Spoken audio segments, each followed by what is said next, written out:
loss of a spouse when the children are young will create reverse parenting. Physical abilities have diminished drastically. The minute he has given up his studies, he has sacrificed his childhood.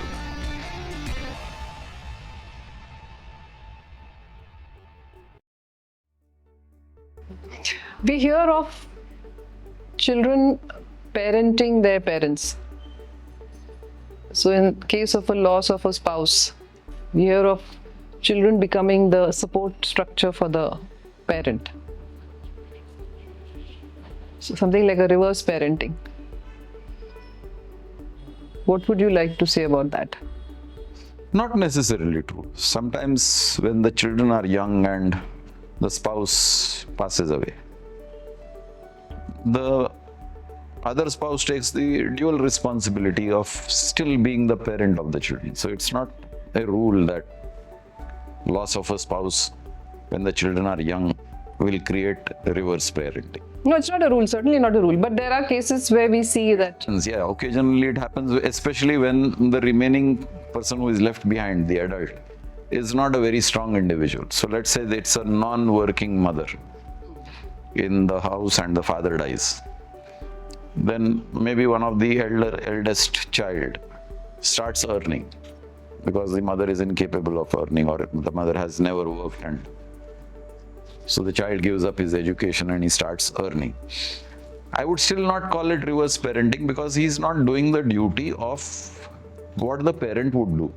He is only providing the finance required to run the house. He is doing one aspect of what the father would have done, which is not entirely parenting. No, this is not the example I'm referring to. I'm referring to cases where the parent completely depends on the child for the emotional security, or the child begins to actually look after the parent. So the child will call up and ask the mother, have you had your food? Have you had a good day? So it's like a complete role reversal. And the dependency on the child tends to increase with time. And somewhere the child begins to sacrifice his youth or in the bargain to, constantly look after the mother or the father. The minute he has given up his studies, he has sacrificed his childhood or his youth. The other things are paraphernalias, which are add-ons. The fact remains that if that remaining individual is a weak person, then the child has the responsibility of taking care of that weak person who is unable to do anything in life. Like you said, emotional support.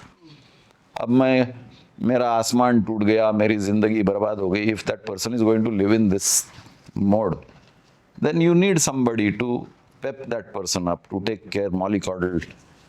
Then in those situations, yes, a reverse parenting happens. But I don't think this would happen in normal cases. This would be few cases here and there where when one spouse goes away, the other spouse is completely shattered to the extent of non-performance. What you are referring to largely happens with age. When at an advanced age, and even when both the parents are alive, they are physically just incapable of doing certain things. Just for example, tube light band ho gayi. Earlier, the father would take a stool, stand on the stool and replace the tube light. Kisi ko bulane ki zarurat nahi. Today, standing on the floor is a wobbly affair. Maintaining balance on a stable floor is a wobbly affair. Stool pe kahan chadega? So then the child has to do that. Yeah, that's the second category I would come to, where parents have aged and then they need look. More likely of reverse parenting happening is when the parents get aged. Physical abilities have diminished drastically. Not completely, drastically reduced. Mental faculties are not as sharp.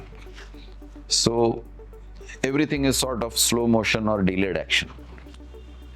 Then sometimes the child has to step in and fill in the gaps which were earlier filled by these two characters, these parents. That is when many children would take up the role of reverse parenting, where care for the parent is still a factor. Today we are seeing even that factor diminishing. And therefore you will see proliferation of old age homes, because the children don't want to be reverse parents. Children don't want the responsibility of doing what the parents did for them when they were incapable. Now the parents are incapable, the role has reversed. I should be taking care of my parents, but that is not happening. But while they're doing so, don't you think it's very necessary that they don't exert a kind of authority on the parents? They need to do it subtly, because then you are straitjacketing human behavior. That cannot happen. Human behavior cannot be put into a box. Every individual will be different. In some areas, he will have to be dominant. Now the doctor has prescribed medicines, I don't want to take medicines. The child has to impose. be assertive, yeah. He has to be assertive. So you cannot put it in rules and jackets and boxes. It is highly individualistic how a child deals with his set of parents. What are the needs? Some old people are extremely strong physically. Mentally, they are completely shattered. But physically, they are able to do their daily activity as if nothing is different. But mentally, more irritable, more prone to sulking, more prone to speaking out of turn. So all these things are adjustments which the family has to do as and when. You cannot have rules framed for this. The minute you try framing rules, it's like a hernia that bulges out of a weak tissue. Then there are certain situations where the child begins to impose his parenting on the parent, irrespective of whether the mother or the father really wants that to happen or no. So they feel it is their responsibility to look after the mother or the father, and they literally kind of impose that parenting on them. All that is also possible, because as I said, everything is individualistic. Sometimes the child feels obligated कि अभी ये मेरी जिम्मेदारी है. Sometimes it is also people around the child who are telling अभी तेरी जिम्मेदारी है, you must take care of your father or your mother, whoever is remaining behind. So that becomes a sort of a diktat to the child कि अब I must do this. The father or the mother who is remaining behind is quite capable of handling his or her own life. But the child feels that now it is my responsibility, and out of that sense of feeling, not the sense of responsibility, but the sense of the feeling, he tries to frame certain unwritten rules for the parent. That becomes an imposition. कि parent बोलता है यार मैं कितने बजे का alarm लगाने का, मैं कितने बजे जागने का, मैं कितने बजे सोने का, मैं कितने बजे खाना खाने का, क्या खाना खाने का, लेट मी डिसाइड यार, who are you to tell me कि अभी ये मत करो वो मत करो, अब मैं संभालता हूँ. Give me my choice. Ultimately, you are encroaching on the choice of the individual. Your life is your choice. As long as you are a parent and your child doesn't have the faculty of judgment to choose the right things for him, you are guiding as a parent. But now as an adult, and especially when you are still physically and mentally capable, whatever you are imposing on the other individual is depriving him of his choice. When you deprive someone of their choice, you are depriving them of their life, because life is a choice. Now, take another example. The same child, but an incapable parent in certain aspects. Incapable of doing physical work, or incapable of cooking food. And then the child steps in and takes over the deficiency of the adult. That is reasonable. But when the child takes the overall responsibility, अब तेरी जिंदगी मेरे responsibility की बात है, मैं जो बोलूँगा वैसे करे, then it becomes a fiasco. And in the bargain, somewhere that child is also losing his childhood, his or her childhood, you know. More than losing his childhood, he becomes a dominant creature.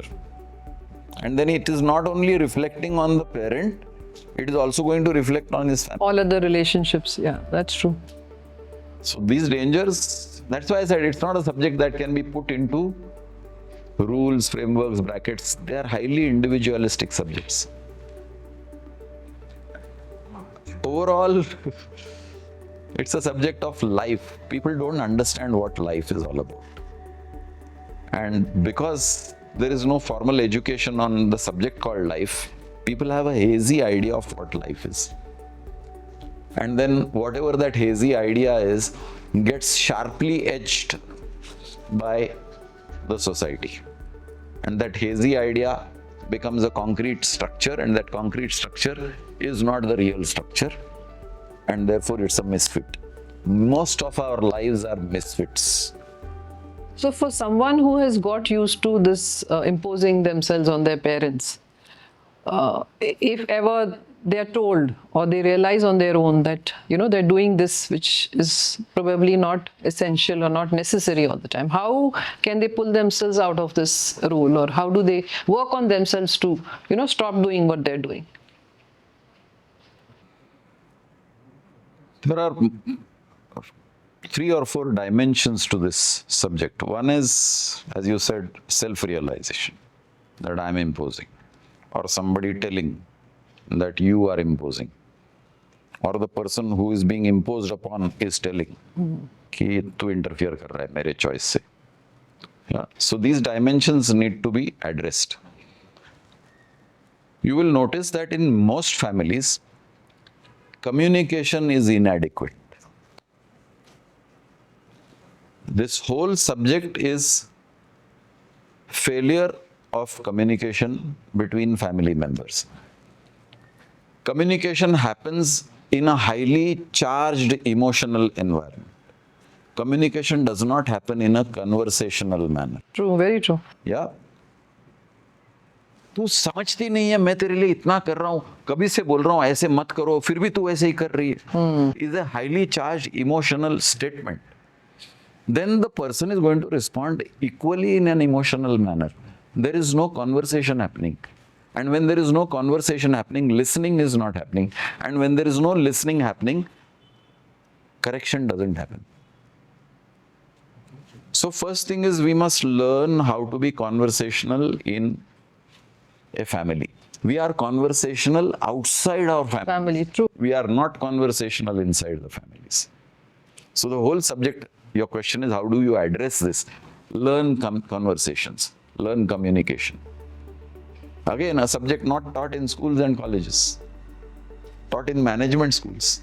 Whereas this subject should have been taught at a very young age. When you're teaching English, grammar, composition, add another dimension to it and add communication and conversation. Then many of the issues can be sorted out. Look at people in control. Since we are talking of parenting, then you are talking of somebody in control. The parent is in control, or now the reverse parenting, so the child is trying to be in control. You look at the highest seat of governance in the country today, and it's coming live on television, you can see. Somebody is talking and the opposition is not allowing him to talk. Hulladbaji. People are shouting. Where is the conversation? Parliament, opposition is healthy, necessary. But it is useful when there is a debate and a dialogue. Now, if you are shouting slogans, no, you should not be allowed to speak. Murdabad, Murdabad. In the parliament, where is the conversation? So what is happening in the parliament is happening in the families. Conversation is not happening. Hulladbaji is happening. Everybody is showing tantrums. Acha, you are advising me. I won't speak to you. Tu bolte ja. I'm looking somewhere else. So this defeats the whole purpose. That's why I said it's highly individualistic. But if I have to filter out one subject that will address this issue, then it is the issue of communication and conversation.